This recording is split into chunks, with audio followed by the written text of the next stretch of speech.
Did you know that houses with black doors tend to sell for more? When the front door is painted black, oftentimes the data says they sell for more. So when we bought this house, this was the front door, and it's been this way for many years. It's actually in really good shape. I don't think it's hardly been used. There's not been enough traffic through it.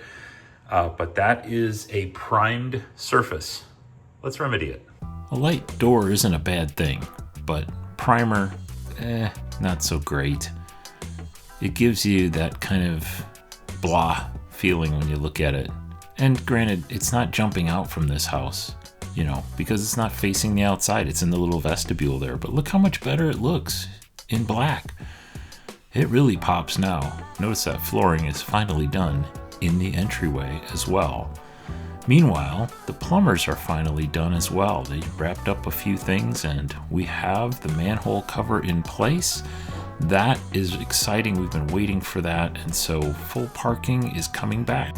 From manhole covers to flatter parking areas that are at least usable to solar post lamps.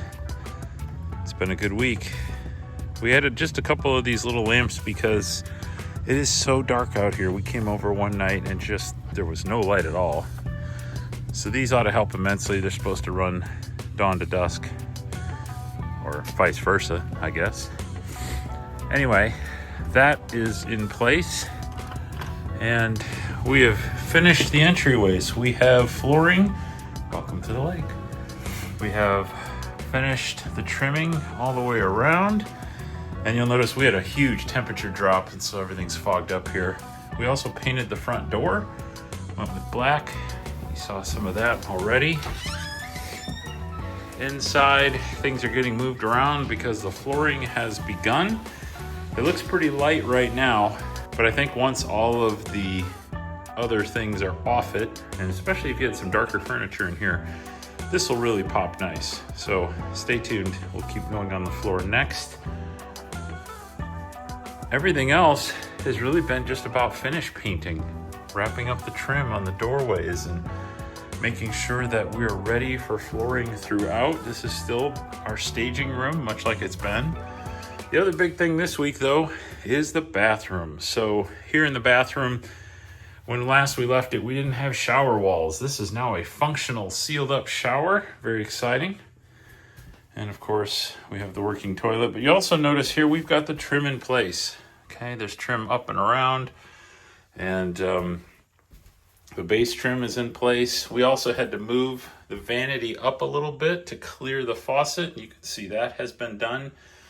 We have an immense amount that's been done, and really the next leg of this journey is all about flooring.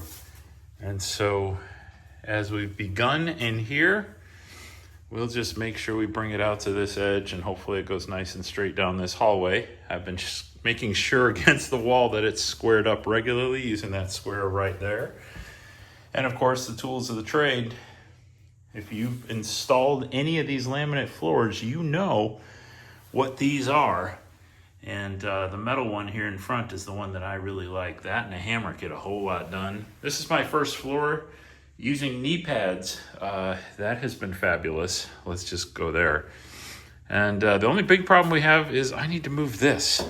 I've moved it a little bit at a time. That's going to take a little work for a couple of people to get it out of the way here soon so that we can continue forward on the floor. It's amazing that a refrigerator weighs maybe a third of what that does. Anyway, that's our status update this week. Flooring continues next week if we don't get snowed out. Lots of snow on the way yet again.